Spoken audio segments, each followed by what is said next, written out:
The ATM on the corner of Maple Street had been broken for 3 days, or at least that was what everyone in the neighborhood believed. The screen was cracked, the card reader sometimes failed, and the machine occasionally swallowed cards without explanation. Nobody used it unless they absolutely had to. Then, one rainy Thursday night, Daniel Harper stopped there because he needed cash. Daniel was 32 and worked the late shift at a nearby warehouse.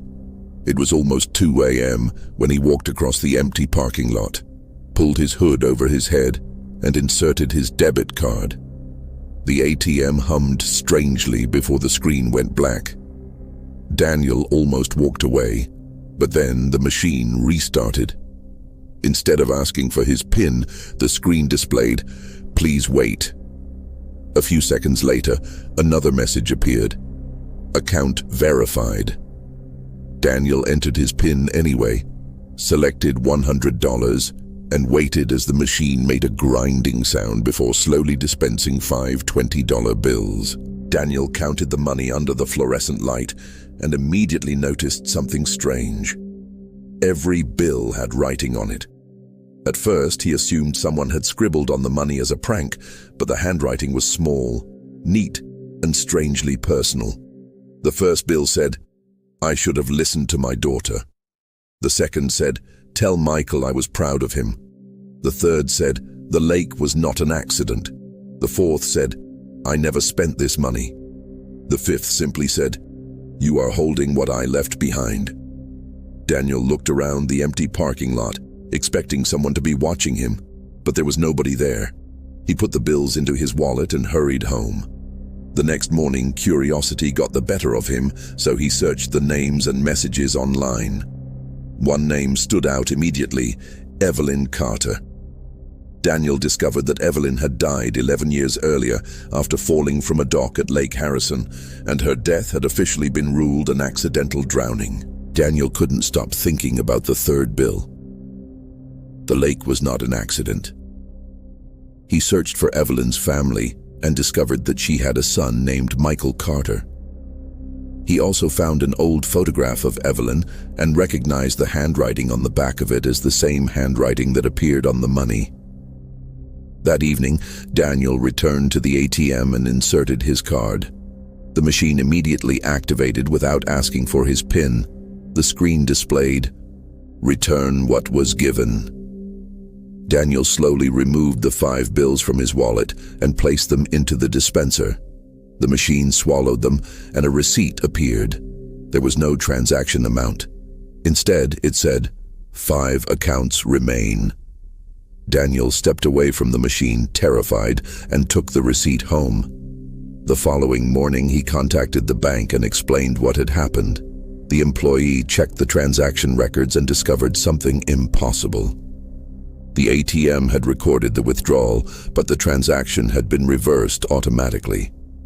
According to the bank's system, the money had never actually belonged to Daniel. The employee explained that the ATM had only one cash cassette, and that records showed the cassette had been empty before Daniel's withdrawal. Daniel asked how 5 $20 bills could have appeared in the machine if the cash compartment was empty. The employee had no answer. Daniel then contacted Michael Carter. At first, Michael thought the call was a scam, but when Daniel mentioned the message about the lake, Michael suddenly became silent.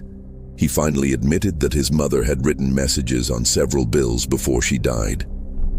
Evelyn had been convinced that someone was trying to hurt her. She had hidden money around town and marked the bills with messages so that her family would know if something happened to her. Michael had always believed his mother's fears were caused by paranoia, especially after her death was ruled accidental. But when Daniel sent him a photograph of the $20 bill, Michael immediately recognized it. He told Daniel that his mother had kept a stack of $20 bills inside an old metal box. After her death, the box disappeared, and nobody ever discovered where the money had gone. Daniel returned to the ATM again that night because he wanted answers, even though every instinct told him to stay away. At exactly 2:02 a.m., the machine activated. The screen displayed, account holder, Evelyn Carter.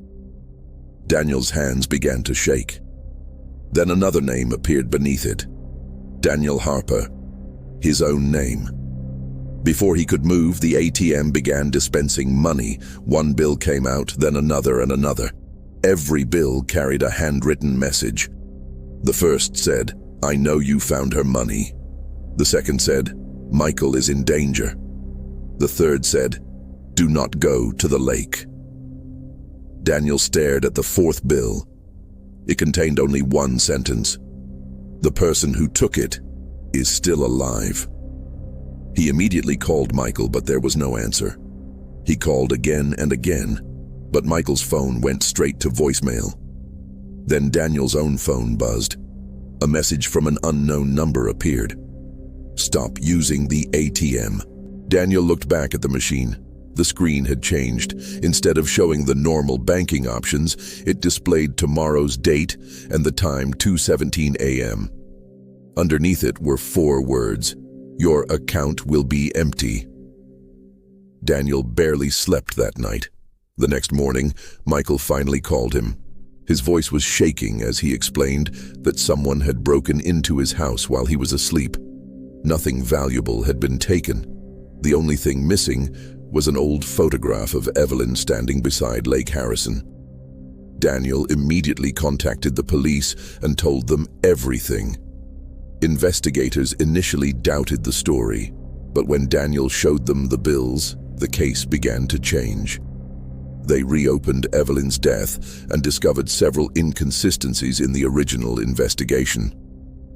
The dock where Evelyn had supposedly fallen had been repaired before investigators photographed it. A witness had changed his statement twice, and financial records showed that someone had accessed Evelyn's bank account shortly after her death. The investigation eventually led to a former business partner who had been secretly stealing money from Evelyn. Detectives discovered that he had a motive to silence her and had staged her death to look like an accident. But there was still one unanswered question. Where had Evelyn's hidden money gone? Daniel's strange ATM withdrawals suddenly became extremely important. Police searched the old ATM and discovered something nobody knew existed. Behind the normal cash cassette was a sealed compartment containing dozens of old bills. Every bill had a handwritten message. The money belonged to people who had died over the previous 15 years. Some messages were simple, such as, "Forgive me, find my brother," and I was afraid. Others were much more disturbing. One said, "He knows." Another said, "They are watching." Another simply said, "This was not an accident." Investigators couldn't explain why those bills were inside the machine or how they had appeared there. The bank removed the ATM and replaced it with a new machine, but the mystery didn't end. Daniel kept one of the $20 bills as evidence. It was the only one that investigators couldn't connect to any known account holder. On the front was a message written in faded ink. Some debts survive the person who owes them. Daniel kept the bill locked inside a drawer and tried to forget everything that had happened. For several weeks, nothing unusual occurred. Then, one evening, he received an envelope with no return address. There was no stamp, no sender's name, and no explanation. Inside was another $20 bill. Daniel immediately recognized the handwriting. It belonged to Evelyn Carter. The message on the bill said, "Thank you for listening." Daniel stared at it in disbelief. He turned the bill over and discovered another message written on the back, but this handwriting was different. It said, "Now you owe me." Daniel didn't know what the message meant, and he never found out who had sent the envelope. He took the bill to the police, but they couldn't identify the sender. The bank also couldn't explain how a bill connected to Evelyn had appeared in Daniel's mailbox. After that, Daniel stopped using ATMs completely. He withdrew cash from bank tellers and avoided the Maple Street location entirely. Months passed, and eventually the story became something he tried not to think about. But then he began hearing similar stories from other people. A woman in another state claimed that an ATM had given her a $10 bill with a message from her dead father. A man in Ohio reported receiving a $20 bill that said, "You promised you would come back." Another person said an ATM had dispensed money marked with the name of someone who had died decades earlier. None of the reports could be explained. The strangest reports always involved people who had never known the dead person whose name appeared on the money. The messages seemed to reveal secrets, unfinished promises, hidden crimes, and things that had never been discovered while the original account holder was alive. Some people returned the bills, while others kept them. Those who kept them sometimes claimed that more bills appeared later. Daniel eventually began searching for reports online, and he discovered that similar incidents had been reported for years. The locations were different, the banks were different, and the bills came from different accounts, but there was always one common detail. The money appeared when the recipient was connected somehow to an unfinished event from the dead person's life. One night, Daniel found an old forum post describing an ATM that had been removed from a small town in Pennsylvania. According to the post, the machine had dispensed cash belonging to deceased customers. The writer claimed that every bill carried a message from its original owner. Daniel read the post several times. Then he noticed the date. The post had been written 13 years earlier, 2 years before Evelyn Carter died. Daniel searched the username, but the account no longer existed. He searched the bank mentioned in the post, but that branch had closed years ago.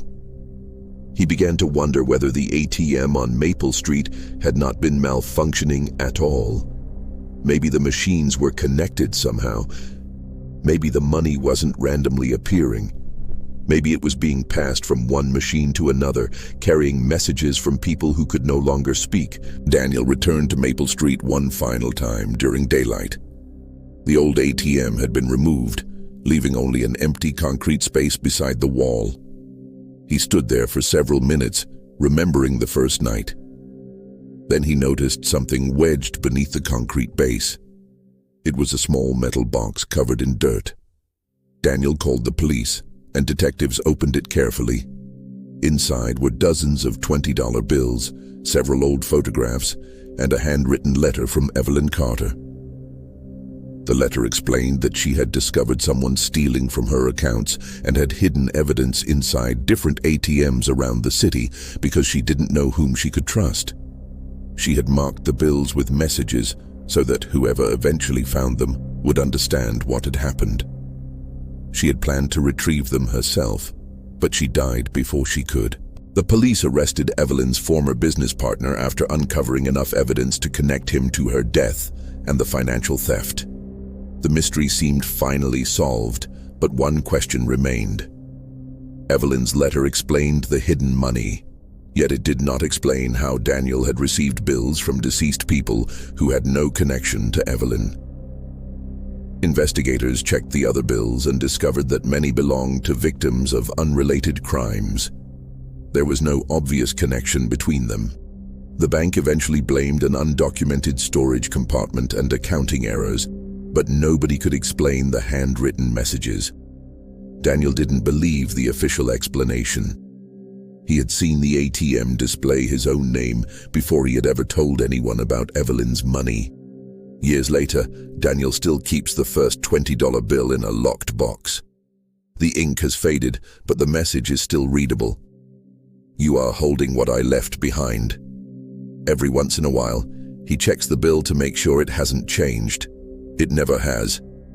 Until one morning, when he opened the box and found a second bill lying beside it. He knew immediately that he had never put it there. Written across the bill in fresh black ink were 7 words. "I know where the next account is." Daniel stared at the message for a long time. Then his phone rang. The number was unknown. He answered, but nobody spoke. In the background, he could hear the mechanical sound of an ATM counting money. Then a woman's voice whispered one final sentence. "You shouldn't have returned the first one." The line went dead, and somewhere across town, an ATM began dispensing money from an account that had been closed 11 years earlier.